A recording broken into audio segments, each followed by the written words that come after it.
Glad that you're here today. Again, my name is Tim Dietrich. I'm the Director of Professional Services for Mortarstone.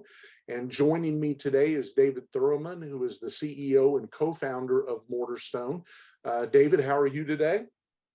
I'm well in the Lord, Tim. Thanks for asking. How are you? I'm doing awesome. This has been a great day for me so far. I'm hoping that it ends better, but it's going to have to work to do it. It's been a great day for me. A little background on the Giving USA report. The Giving USA report is the longest standing philanthropic report that we have in America right now. It started actually in 1956. So it has a lot of historical value and credibility for those of us who are concerned with charitable giving. In the year 2000, Indiana University Lilly School of Philanthropy got involved and kind of began to work on this report and take possession of this report. And they've really accelerated the research base. So for example, this year's report represents research that's done on 53 million households that give charitably. It covers 16 million corporations that give charitably, as well as 82,000 foundations. So you can imagine the depth and the extent of research that's gone into this report. So I mention all that just simply to let you know that Giving USA is not just somebody's data that they got from a social media survey or poll. This is real stuff, and so it's pretty meaty. And as we looked at the report as a team, we identified several things that we felt like were important for us to share with you, because it's a purchased report. This isn't just out there. To be able to have access to the report involves a subscription, and so we want to share it with you today and let you know a little bit more about what's going on. So we want to begin today with 7 key observations that we gained from the report. The first observation that we see from the data that was given is that in 2021, overall giving increased 4% for a total of almost $485 billion. That's a lot of money, David. What do you think about that? And what does that say to you about just the charitable inclinations of our people? Yeah, that is a lot of money. And I think it really speaks to, as you noted, the charitable intent of people, even outside of, say, religious causes. I think God wired us as people to be charitable, to be giving, to want to help. So when you look at these types of numbers, it's pretty awesome to see, really what that looks like. So encouraging. I'm encouraged. When you look at the GDP of the United States of America, I want to say it's about 23 trillion. And so when you put that in perspective of close to 500 billion is charity, I think that's just a mammoth number as it relates to our total GDP as a country. So yeah, pretty impressive. Excellent. The next 2 observations come from inflation. And David, you're a better economist than I am. But the data is factored with the 40-year high of inflation of 4.7%. Now, again, the 2022 report is on January 1, December 31 of 2021. So 4.7 is the average inflation rate for 2021, but our current trailing 12 months for inflation is 7.4%. And during the last 12 months, David, we've seen inflation 2 or 3 months at or over 8%, pushing 9%. Talk to me a little bit about inflation, David, and just kind of how that impacts our giving and our thinking about giving, and how it even impacts churches as they try to figure out, what are the real dollars we're actually receiving. Yeah.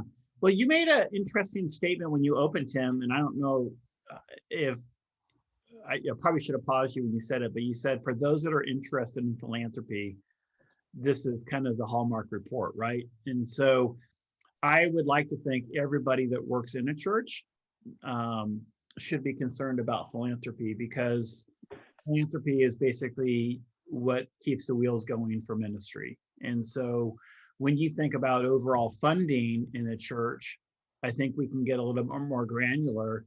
And I think that's where your question starts to get answered. Where does inflation start to hit? Where does that segue into the church? And so for most churches, 60+% of your funding is coming from a good vast amount of people, a broad swath of people. You can arguably say around 10% or less comes from new givers. You think about the middle piece of that church, the middle class, for lack of a better word, and then your top givers. So where inflation is really going to hurt people is those that are renting their lifestyle, if that makes sense. Your lower income, your younger families, those that have delayed purchase decisions for housing and they're renting, those that lease their cars. Those are all people that, for all intents and purposes, are going backwards economically. And so you are basically starting to really see the separation of classes in our country between the have and the have-nots. And eventually that's going to play through in the offering plate. So that is how inflation starts to really affect the church. Big picture is you're going to have people pulling out of giving, discretionary giving, because they're allocating those resources for gas, for food, for housing, etc. So that's really the effects of inflation, big picture. So David, let me ask you a question. When our churches look at their data in Mortarstone and they see what their current giving is, if you were a church leader, how would you think about inflation, when it comes to just that actual dollars? Is it fair that if my church in the last month, just to use a round number, say my church in the last month received $1 million in income, is it reasonable for me to factor inflation into that in terms of real dollars, or are we making much ado about nothing there? Yeah. So I think for most church leaders, if you're growing your general offering budget less than 7.4%, just to use that third block on your slide deck there, if you're growing less than 7.4%, you're actually going backwards. And you might not feel those effects yet, but when it goes to maybe opening a campus, revitalizing your existing campus, putting a new roof on, replacing the HVAC system, adjusting for salaries next year. Arguably churches are not what I would say known for being high payers, for lack of a better word. But I think that's going to start to really push into churches' expense line items, or G&A line items, general administrative expense line items, that they really don't feel those effects today, but they will going forward. Yeah. Yeah. One of the concerns I have is just how we think about our church budgets. I think of church budgets as basically three divisions. You have property, personnel, and programs. And it seems to me like the programs, which includes missions and all those different things, that seems to be the area where we're most prone to try to balance the budget when inflation's high. And of course, those are the dollars that actually are impacting our communities and our world. So I agree with you. I think that is a point of concern that we need to pay attention to. So let's go to the next slide and think about perhaps the next couple of observations. Number 4, inflationary impact revealed charitable giving overall was actually flat. In fact, it was -0.7. I think we've already kind of covered inflation, a little bit of that. But here's the interesting thing: giving to religion increased 5.4%. And even if we adjust that by inflation, giving to religion was up just a little bit over the previous year. Any thoughts on those two observations? Um, yeah, so um, I think that could be taken out of context, because if you look at giving as a total of the percentage, giving to religion has declined, even though the amount coming to the faith sector is grown. The overall piece of the pie, it's declining, and then when you do adjust it for inflation, it's marginally up. So encouraging from the sense that people are still giving and supporting the religious causes, but discouraging when you look at the overall trend um, of corporately, the macro trend of where philanthropy is going and how it's being funded. And that's where that gets us leads us right into our sixth observation, and that is religious causes received 27% of all donations in 21, and in 20 that number was 28%. So here's a great chart from Giving USA to kind of show where some of these numbers are. Uh, as we look across some of the big segments in our giving, for the first time in I don't know how long, education showed a decline. Human services showed a decline. International affairs showed a decline. Any thoughts about about those numbers? Um, I think in general, we would have to kind of look a little bit deeper to understand what some of those trends are suggesting.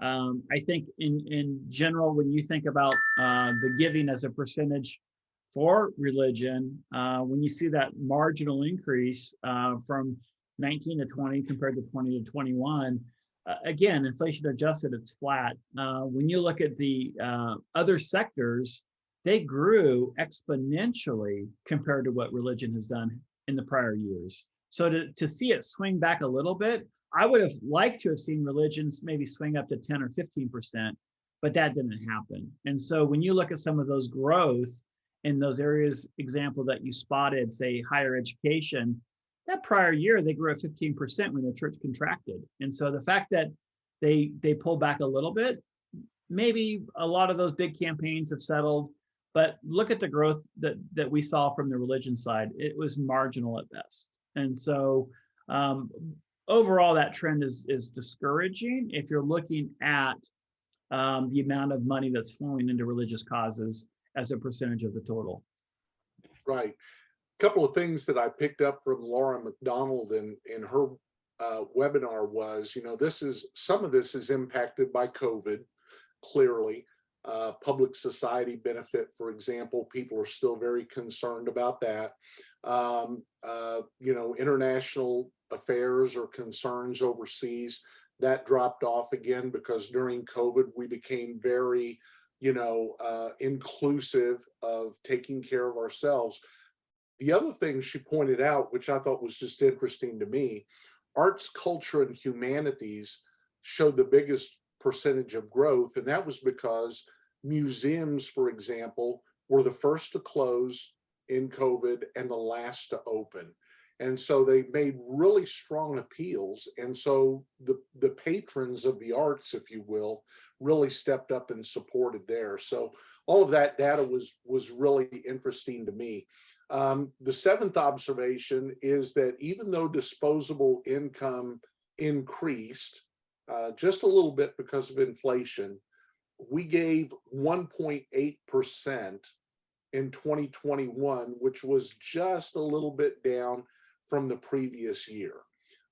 David, how do you view our average giving as Americans? And I know you have some thoughts around, our need to, our felt need to teach the tithe. What are your thoughts about how generous we really are, especially when we compare it to the Great Depression, where we're not even given as much from disposable income as we did during perhaps the historically the most difficult time of our nation? What are your thoughts about that piece of it? Well, as you know, charitable giving continues to be around that 2.2, 2.3% of your total household giving or income. And so as you mentioned, that's been consistent for decades, going back to World War II. and then the depressionary times, et cetera, it hasn't really bumped up. And so the fact that it's maintained is encouraging.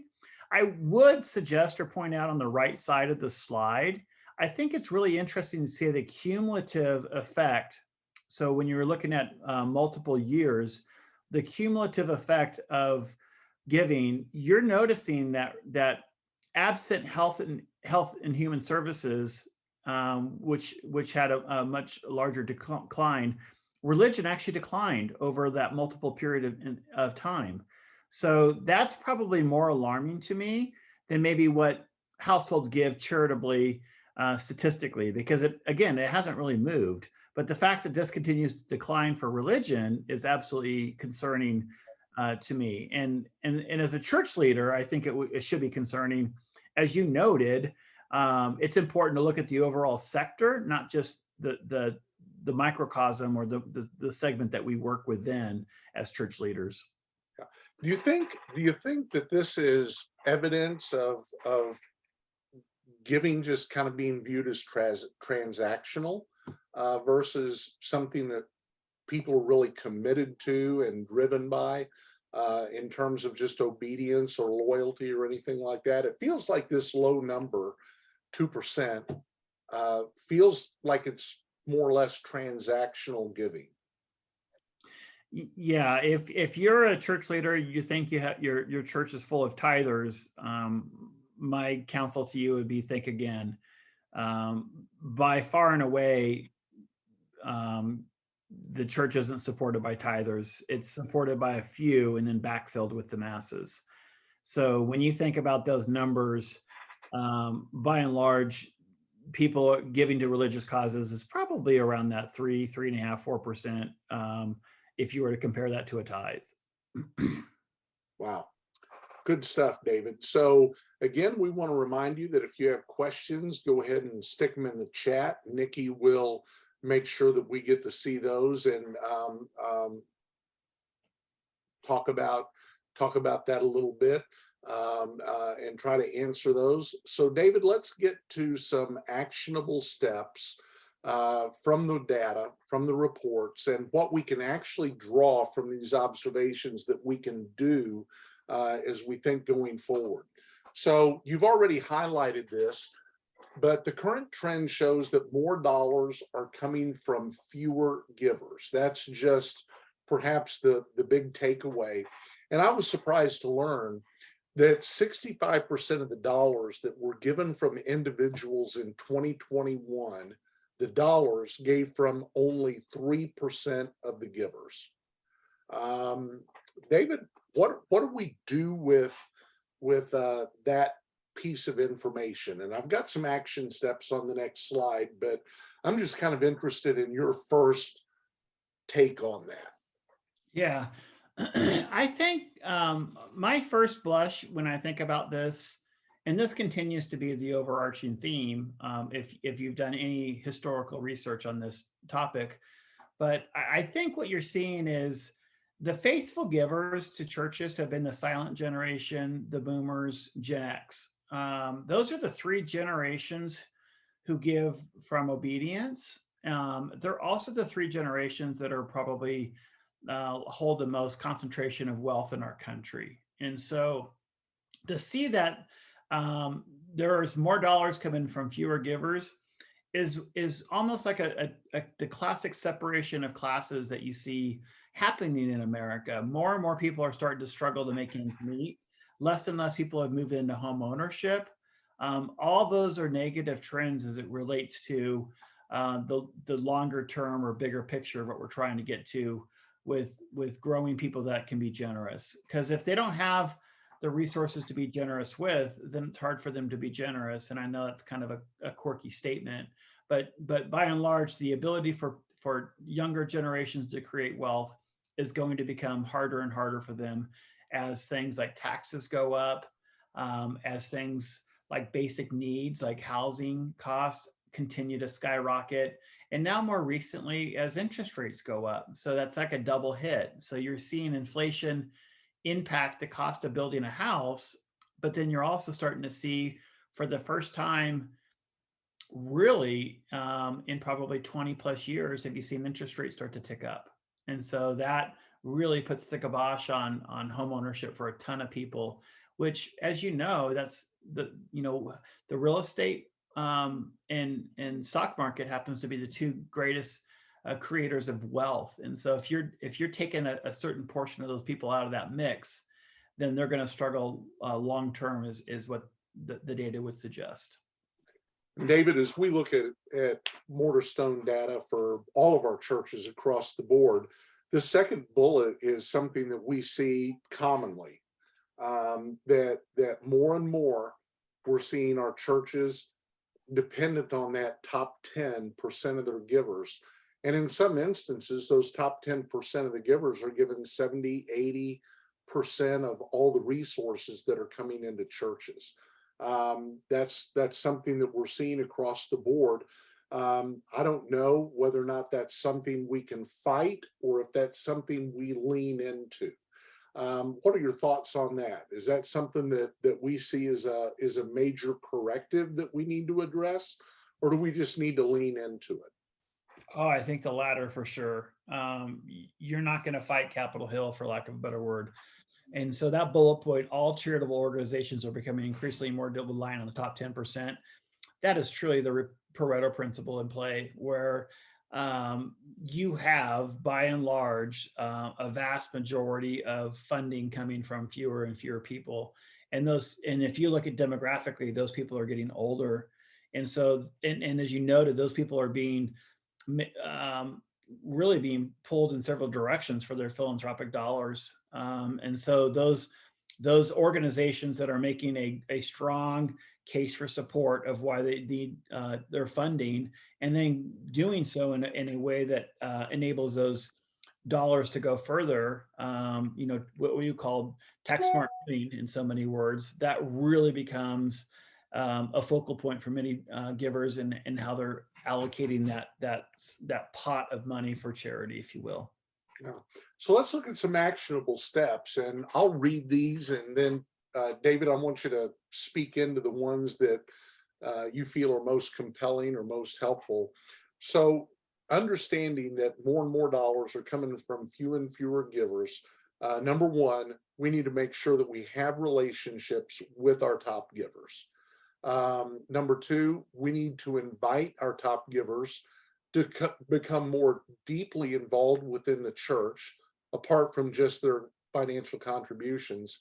And then number three, educate top givers on diversified avenues for asset-based giving. Those are three actionable steps we can take from that observation. You care to speak into any of those? Absolutely. So when we if you're newer to Mortarstone, or if you're a Mortarstone customer, first, thank you. But secondarily, there's two things that you should be considering or thinking about. One, as you look at your data, it should be around the people piece and the dollar piece. Those are two really different tracks. And when you think about, are we growing? Most churches are going to measure average week in attendance and total dollars that came in. Those are the two highlights that hit most every church's key performance metrics. But the underlying pieces of that is really what becomes really important. So when you think about growing giving, that 50% growth that you see on this chart today, that didn't happen by the church growing with a ton of first-time givers.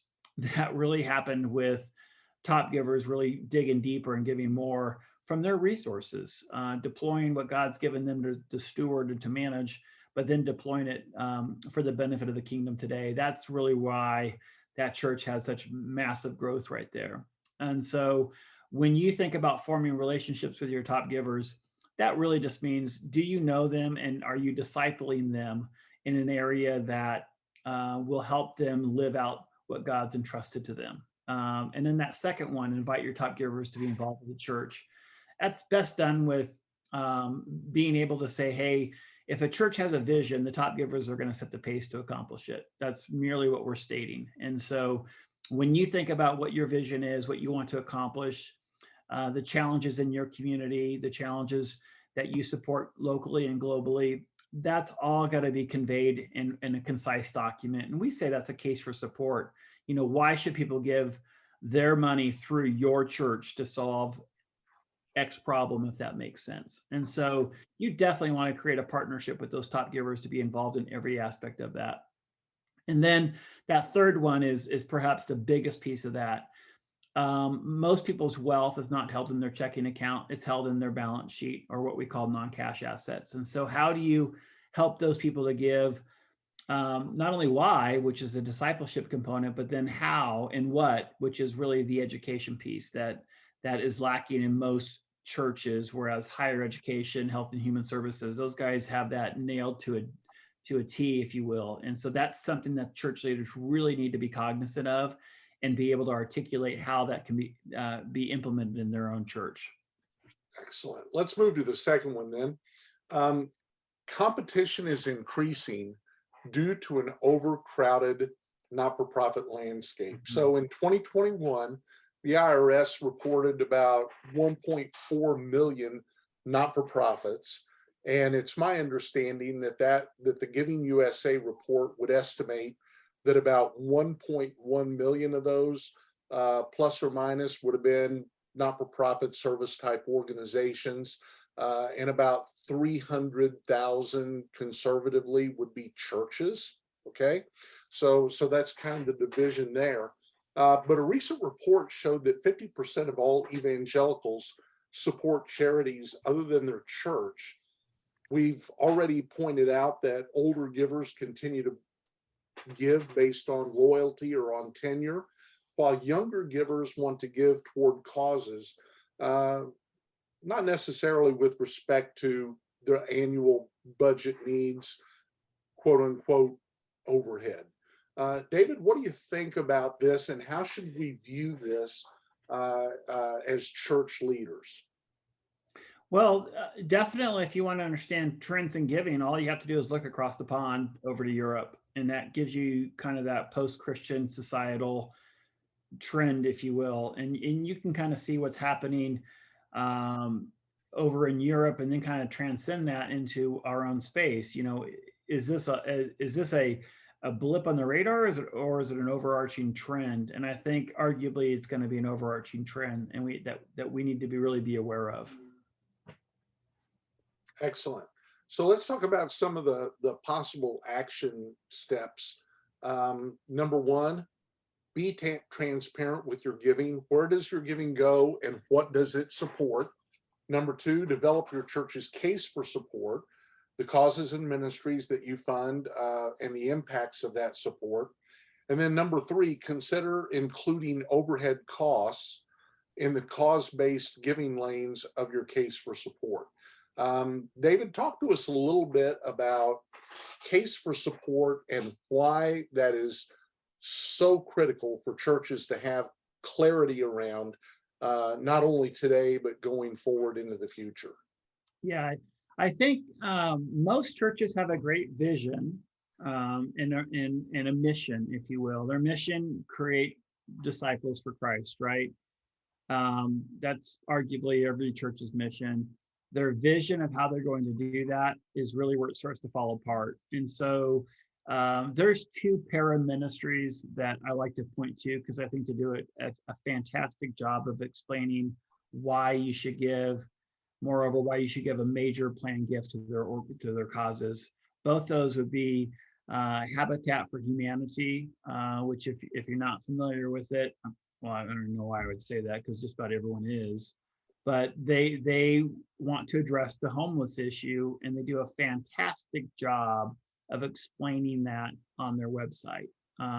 So they make a case for why you should give your philanthropic dollars through their organization, and then they're very transparent with what that money is going towards and how they're basically wanting to eradicate that problem. So Habitat for Humanity does a fantastic job at that. If you look at their case for support and then contrast that to what you have on your church's website, I think you'll see willfully how inadequate churches are with being able to share how awesome they are and why they're a worthy investment of those philanthropic gifts. How is, you'd mentioned earlier that one of the concerns we have from our loyal givers, that those silent generation baby boomers, is eventually they're going to age out. And how can we use a case for support to engage, for example, our next gen attenders, whether it's millennials or the younger end of Gen X going on down? How can a case for support be really helpful toward that next generation of givers? Well, that case for support is basically being able to articulate your primary ministry buckets or your priorities, if you will. So every church has got very similar buckets, if you will. They have a need for projects around, say, a capital project, say expansion. So their facilities, that sort of thing. That's usually a project lane. Missions, and that can encompass both local and global. The next generation, preparing leaders for the next generation. And then they might get more technical and say, hey, we really have a big counseling ministry for those that are in need. Well, that case for support really draws the attention to those specific buckets. And then arguably for different generational type givers, say millennials as an example, they're very cause oriented. They can then start to really pour into, hey, I really want to help that counseling ministry. What do I need to do to give a lead gift or monthly support for that to see that thing really start to take shape at the church? So that case for support really starts to articulate and clarify where you're going, what you need the money for, and then allows your givers to identify with things that are really passionate causes that they can get behind and really start to accelerate. And that's truly clear for the younger generation. Excellent. Good words. Good advice. Number 3, online giving continued to grow post-pandemic by 9.4%. And I think that this is a surprise for some because they thought that online giving because of COVID was a blip on the radar, when in reality, it forced the church to kind of really create a substantive means for people to be able to give online. Here's some actionable steps thinking about how to extend the work that's been done in creating all this infrastructure around online giving. Number 1, identify the purpose of your giving page. This page should focus on encouraging givers through what God is doing through your church. Number 2, include a life change story. Number 3, invite people to join your mission with information on how to get involved with giving. Number 4, include creative giving options as alternatives, and then have a live chat feature available to answer questions and engage with givers. So David, I'm going to ask Nikki to hop on because she's the one that kind of gives us a lot of great insights around electronic giving and online giving and web pages. So David, let's let Nikki speak into this from her experience in working with giving pages and coaching churches around how to design a well-crafted giving page. Nikki, what are your thoughts on these steps? Hey, Tim, thanks. Yeah, so the biggest mistake we see most churches taking is that page is simply transactional. It's just a place where you push the button give, and then it takes them to a form where they can give immediately. But what we have to remember is the church website is really for visitors, not necessarily your church people. So you're trying to draw people in and have them feel part of the journey that your church is on. And so it's important to tell people why they're giving, how they're giving, where it's going towards, all of that stuff that falls within your case for support that David talked about before. So on that giving web page, there's a lot of different layouts you can choose from. Obviously, we don't want to give people too many options so they're confused and don't make the decision to give, but we definitely want to lead with kind of like that hero of the story where what they're giving towards is supporting causes that are making an impact for Christ in their community and within their church. So it's really important to have those life change kind of stories featured on your page that tell people how things have changed because giving has happened. And then also inviting people to get involved with those different options to give. And then what we're seeing a lot of churches, which is great, and a lot of it's because of the work that our team is doing here to kind of just bring awareness to non-cash alternatives is including those creative giving options that you don't have to just give a cash gift. In fact, we would love to see church givers start considering their entire balance sheet for those non-cash options. So including those alternatives on your giving page and information on how to get in touch with somebody at the church to deploy those gifts needs to be on your giving page somewhere. And then finally, if it's available, I know a lot of churches have moved to some type of live chat, sort of kind of live prayer option, but this is a really great feature on your giving page because a lot of times people show up at this page and they're not sure what fund to even give to if they're brand new, especially if you've got several different funds for them to consider. So it'd be great to have a live chat feature that's available, especially during high volume times. So you can talk with your web development team and see when the most people are online and have somebody manning the live chat feature that you're able to engage with those givers on that page and lead them into a conversation on how and where and why to give. So those are So Nikki, that's fantastic. At the bottom of the slide, it says, get a giving page evaluation, let Mortarstone help. How, if I'm in a church and I've got just the standard template giving page and it's not very robust, what do I do to get help?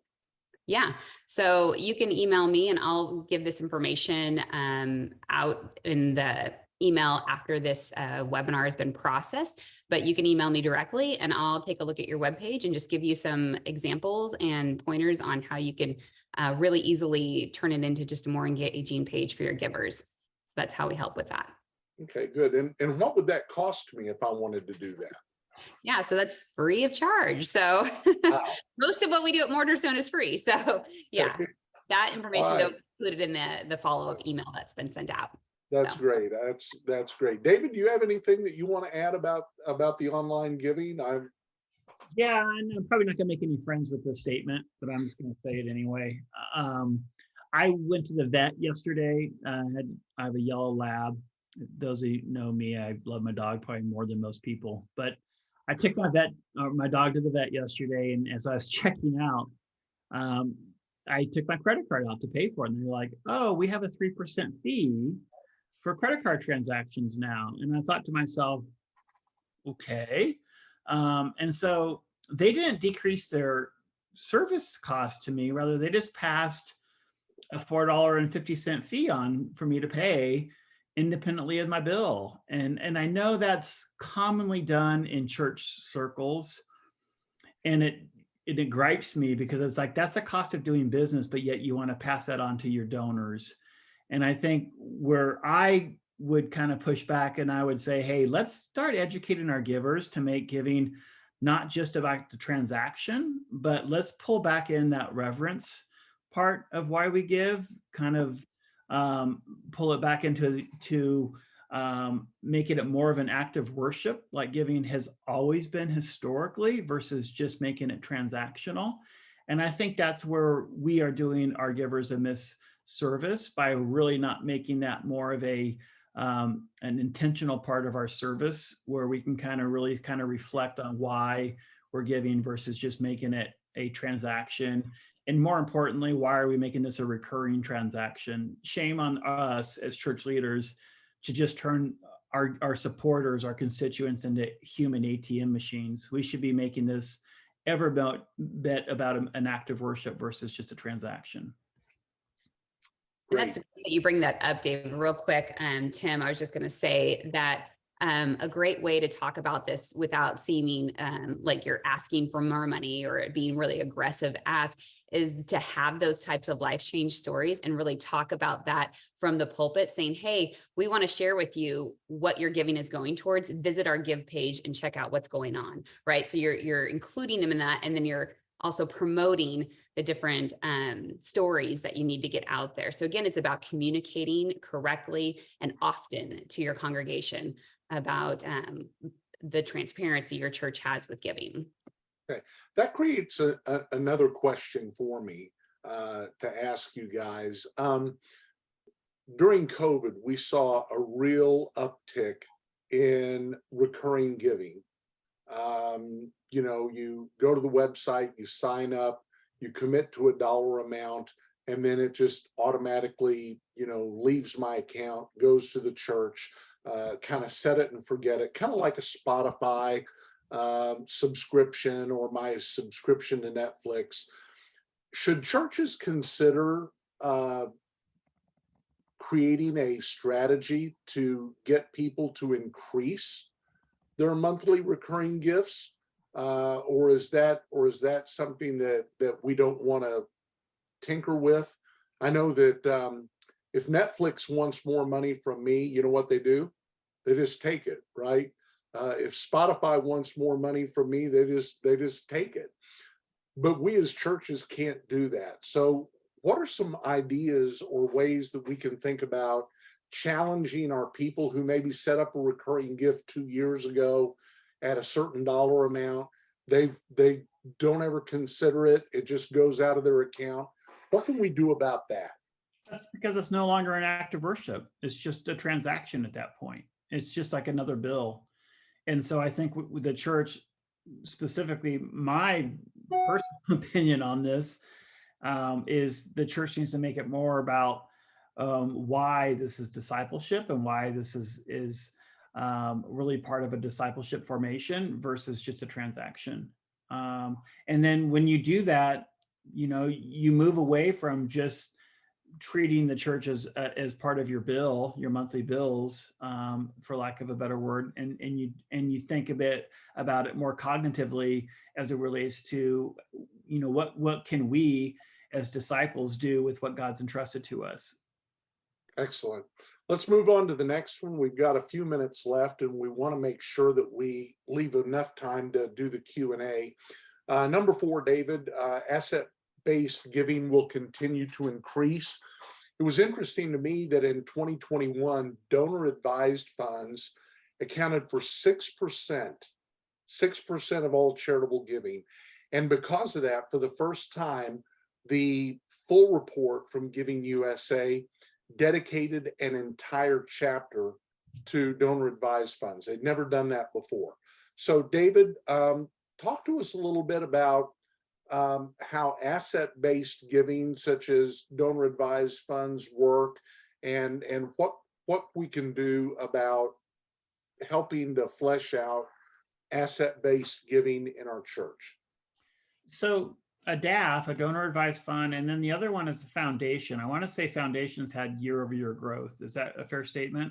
It is. That's correct. I think it was like 4.5% and 5.1% or something to that effect over the year.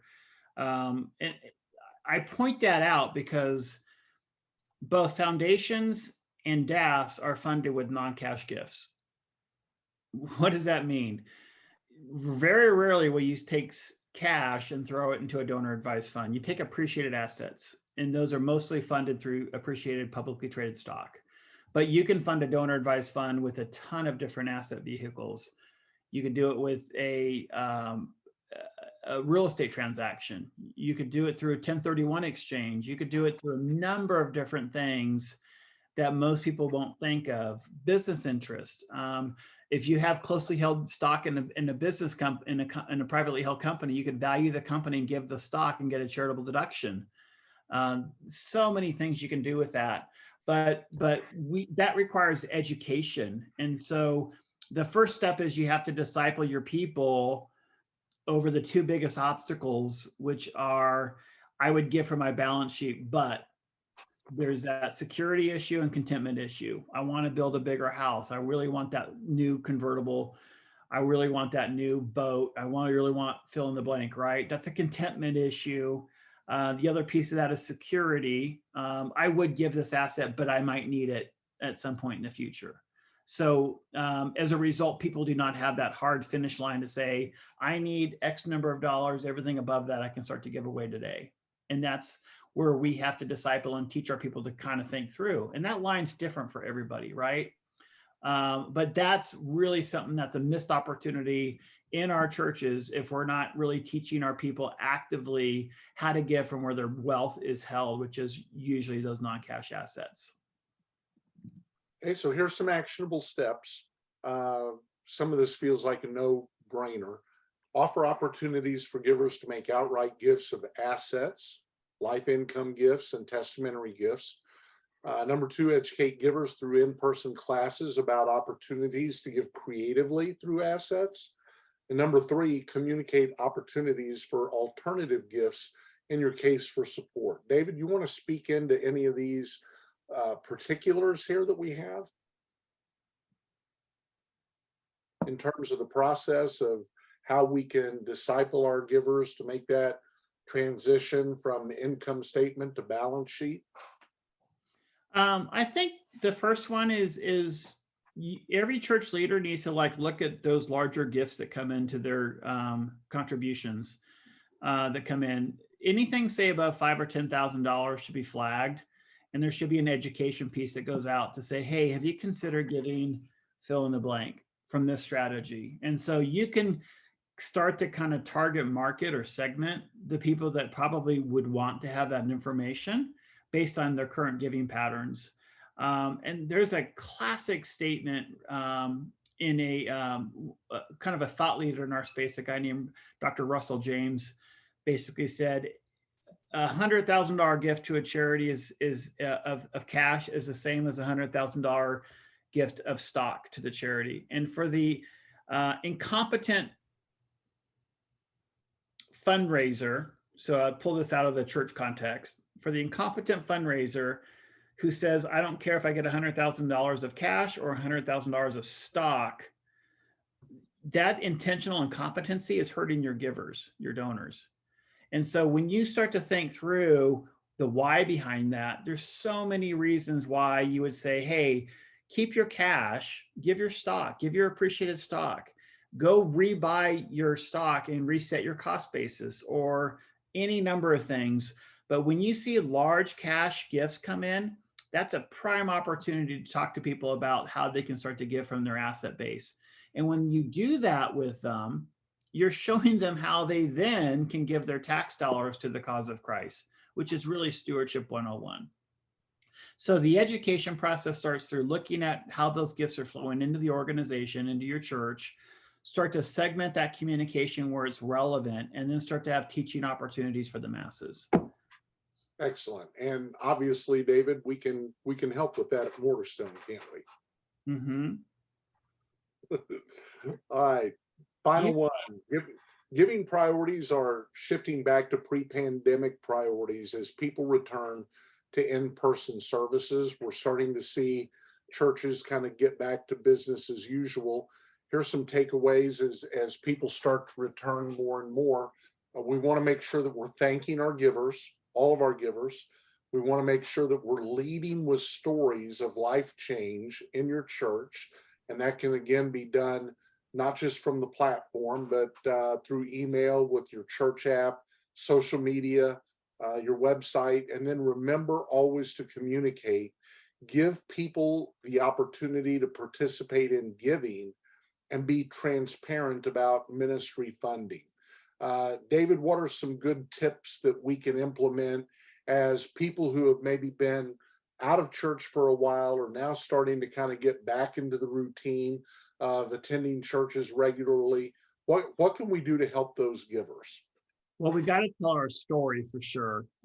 All those lead stories with impacts.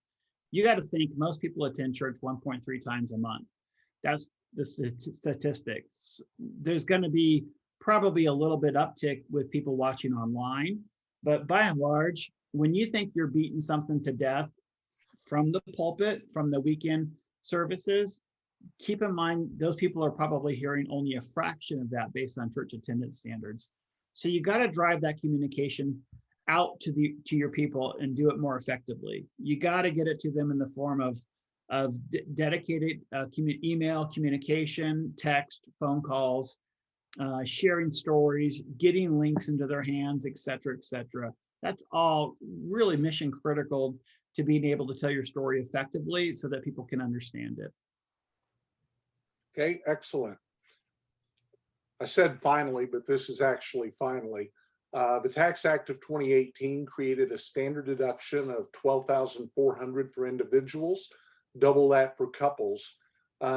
but it's estimated that only 20% of Americans currently itemize. This, along with inflation, has significantly impacted givers who have not been discipled in stewardship. So, David, I'm really interested in your thoughts around this first takeaway. Givers who are newer to the church and or the faith must be motivated through the lens of discipleship versus tax benefits. So here primarily we're talking about cash givers, right? Um, um, Talk to me about the importance of discipleship as a motivation for giving rather than just, oh, you get a tax deduction. Yeah. So there's two sides to this, and I could play it both ways. If you look at charitable giving outside of the church, it's roughly the same as charitable giving inside of a church. So from that standpoint, you can make an argument that atheists are just as generous as Christians are, which is kind of repulsive, but at the end of the day, you could still make that argument statistically. But in the church, and more specifically in Christian churches, we should be teaching our people to be generous through a discipleship lens, and why they should do that. And then regardless if they're able to itemize or not, that's just gravy, for lack of a better word. But the focal point here, the key conversation point here is, why am I giving to support the local church? And that is really a discipleship strategy. It starts with education. It starts with the biblical theology of what your church believes about generosity. Is it the tithe? Question mark. Is 10% all that is expected of us? Question mark. And if so, why should I give a legacy gift? Why should I include the church into my estate if I've been a tither all of my life? Those become really key questions. And so that becomes really an intentionality behind the church with how we start to frame up how we talk about giving, why it is discipleship, and then how do we have that grounded theologically so that we can be consistent with our responses across the board with all of our people. That becomes really the overarching goal that we should be walking towards, if you will. Okay, David, those are great thoughts and they're real beneficial. Wait a second. I'm looking at the chat channel and I just noticed go ahead. Chris Gillard. Chris, I don't know if you can hear me or not, but Chris is he works for stewardship in a big church out west. And I was talking with Chris. I brought this up because it's kind of like my third point, but I was working. Hi, Chris, could you unmute? Nikki, can we unmute Chris's microphone? And Chris, I don't want to put you on the spot, but I think it's worthy what you've done with testamentary giving. It didn't happen overnight. And I really wish you could share a story. You shared a story with me about a month and a half, 2 months ago, about people ask you how you built your testamentary gift. And you said, hey, I started it 17 years ago or 18 years ago. And I think that's worthy of repeating, because every church leader needs to be thinking about tomorrow, just like you guys did 20 years ago. Can you kind of share a little bit about your philosophy, your theology, and your strategy with going after some of that? Sure. Thanks, David. First of all, I appreciate what you guys are doing. This is good stuff. I started our estate planning ministry probably 12, 13, 14 years ago. I don't even know exactly. We've now, well, let's put it this way. We're going through a pastor transition and was very happy to inform our new pastor that we have over $100 million in gifts that will eventually come in as people go on to heaven in our church. And for the first number of years, we didn't have any gifts coming back. My heart was actually just wanting people to understand some of the stuff you were just talking about. So you talk about the theology. If people really, it's so simple. Stewardship is such a simple concept, but it is so complicated to ingrain in people's lives that when you think about the idea that God owns everything, when I'm doing my estate planning, or I'm looking at my house, or thinking about paying a bill at my local vet, or whatever it might be, that I'm using money, right? That's God's money. And if I get that, and I just step back and think, what would God have me do with that? right? Now that may be very simple. Yeah, he wants me to pay my vet bill and take care of my dog, right? But when it comes to estate planning, if I view it as my stuff, then yeah, I want everything to go to my kids. I want, you know what I'm saying? Grandkids. And there's nothing wrong with taking care of kids and grandkids, right? Bible talks about a wise man leaves an inheritance to his children's children. I'm not saying that. Yeah. However, even as a pastor who doesn't make nearly as much money as he used to many years ago, back when I worked in the real world, I look at my own situation, and my wife and I talk about this, and God's blessed us. And, you know, as my kids have gotten older, there's stuff that we have that they don't really need, and they won't ever necessarily need. Doesn't mean they won't want it, but we have to ask, what does God want us to do with that? And so my heart really for our church was just to start to get people to realize that as stewards in the kingdom, if we can just think through, what does God want me to do with it? You know, seek first his kingdom, his righteousness, all the other stuff's going to be added as well. Are there days that I wish I could buy a boat? Yeah, maybe. Are there days that I, you know, wish I could do other things? Of course, we all have that, right? But if we recognize God owns everything, and we really build that into not just being an obedient tither, and frankly, I wish a higher percentage of people would do that. But I'm talking about beyond that. And when you're talking about asset-based giving, people are starting to think through, this isn't about a tithe. It's not about 10% of what I made this year. It's really about God's blessed me abundantly. And here in Southern California, most people own homes, for example, that have appreciated dramatically in the last several years. And when they die and pass those assets on to kids or grandkids or whatever, there's a lot of wealth that's accumulated there that they can't give today. They look at, I'm not going to sell my house and give it to the church today because I want to live in it, right? But, you know, a decade or two down the road, or maybe 4 or whatever it might be, depending on your age, if I can look at, those are resources that I could potentially deploy to the kingdom in a huge way that maybe I can't do in my normal day-to-day living, but I have the opportunity to do something really big in the future. You know, you mentioned an organization before. If you look at Crew, for example, that, you know, they receive tens of millions of dollars a year now because they started doing estate planning 20 years ago. And it's just sort of thinking through, training people to think that way. And you know, what I run into when I do it is people go, oh gosh, I knew I should have done this many years ago. I didn't get it done. I really appreciate the church helping me with this and thinking through what I can do. You know, they really appreciate it. I mean, it is a kingdom, and it is a theological issue. It is a relationship with Christ issue of what's first in my life. Is it Christ or is it my stuff? Right. I mean, that's the day-to-day battle we all have. Yeah. So David, sorry, I covered a bunch of stuff. I hope that's okay. I don't, you asked me several different things. And so anyway. Chris happens to lead out with Christian Stewardship Network, which is a fantastic organization. If you guys aren't familiar with it, or if you haven't attended, I would strongly recommend you guys researching it. And I came to meet Chris through that network, and we built a friendship for years now. But just a fantastic job. And I saw your name pop in with that question. I'm like, I had to like flip the panel to you. So thanks for like contributing some of those insights, Chris. Well, thanks for asking, David. I love doing it. And I love what you guys are doing, as I said. Yeah. Appreciate it, Chris. David, before we get off, we got one question that we want to answer from Deborah. Deborah asks, how do you balance the desire to make giving an act of worship when passing the plate during worship is the least effective way of giving versus recurring online asset-based giving, major development, so forth?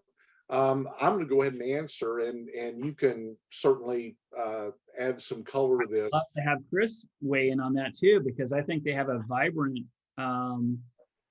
you know, virtual teaching online ministry. So I'd love to hear your insights on that also, Chris. Yeah, sure. Well, I'll go first. Deborah, we have a church that we work with in Michigan, and their pastor, they don't pass the plate anymore, but he allocates 1 minute, literally 60 seconds of every public worship gathering for giving. The instructions are, you know, hey, he tells them how they can give. But again, if the big thing is for the people to take 60 seconds and spend that time in gratitude And if they want to make an offering, they can do it through the church app. And when David and I attended that service live, it was amazing. It looked like a rock concert all across the room. People were pulling out their phones. They were making their gift during worship. Again, it was 60 seconds and it was really well done. And so that's one way, I think, to kind of blend that marriage of recurring gift, online gift with an act of worship. I just thought that was a brilliant idea. Yeah. So, And Chris, I'll give a shout out to Jessica Furlong at Northridge Church. I think that's the one you're speaking about in Plymouth, Michigan. Again, Jessica attends CSN, Christian Stewardship Network, just a great friend of the company, great student of the word and how to do this really well. But they did a fantastic job. And as Tim said, the lights were dim in the auditorium, but yet you could see the glow of everyone doing what Brad Powell, Pastor Powell had asked them to do. And it was really a cool response to see that happen. So great story. Chris, enlighten us, brother. Well, first, Tim, what you said was great. I'll focus a little bit more on the online experience, because when we went to COVID, that was something that I think we did pretty well. And we actually did some of the things you all suggested earlier in the conversation today of just gently reminding people. And with COVID, it was interesting because we had a lot of people watching our church online that were not normally attending our church. You know, we had people watching from all around the country. And I think most churches experience this. And so when we talked about giving, one of the things that we did, again, kind of gently, but every week, Pastor Rick was saying, hey, at the end of every message, this is something we do as part of our worship, but I want you to know, here's what's happening with those resources, especially during COVID, where our food pantry is feeding people. You know, so more recently this year, we've been talking about Ukraine. So what are the things that we're doing so people understand that their money is not just paying the light bill? And while it does do that, and that's not a bad thing, that it does a lot of other things as well. So people can understand that. And just, you know, again, some of the suggestions you had earlier in this conversation about just being intentional and putting it out there and reminding people is very, very helpful. And that can be done online. We're probably 80% of our giving is electronic, is my guess. Not all of that is recurring, as you would define it, but nonetheless, you know, so when we pass baskets, and we still do that, a lot of churches have stopped, we still do it. But that's not really where most of the giving is coming in, right? So. Yeah. excellent. Well, Chris, thanks for jumping on with us today. I want to thank Nikki also for her contributions. David, as always, it's a joy to share these experiences with you and to share about our mutual passion for online, for, you know, planned giving and giving from assets, major gifts. That's something we have come to find that God has bound our hearts together around, and supporting and just serving the local church. And if you have any questions about how Mortarstone can help you in your particular context, we have a couple of ways that we can do that. First of all, we are going to be doing some seminars that are going to be coming up at several locations around the country. We're going to be in Georgia, Texas, California, Arizona. We're going to be all over the place this fall, and I would hope that you would consider joining David and I in person for one of those events. The second way is just reach out to us directly. We would love to set up a call with you to answer any questions, to see what specifically we can do to serve your church. We would love to set that time up at your convenience and to meet with you. Again, want to remind you that we'll send the recording of this webinar out with an email later on today or tomorrow with information about how you can be a part of one of these fall conversations. And so again, thank you so much for your time today. God bless. Have a great week.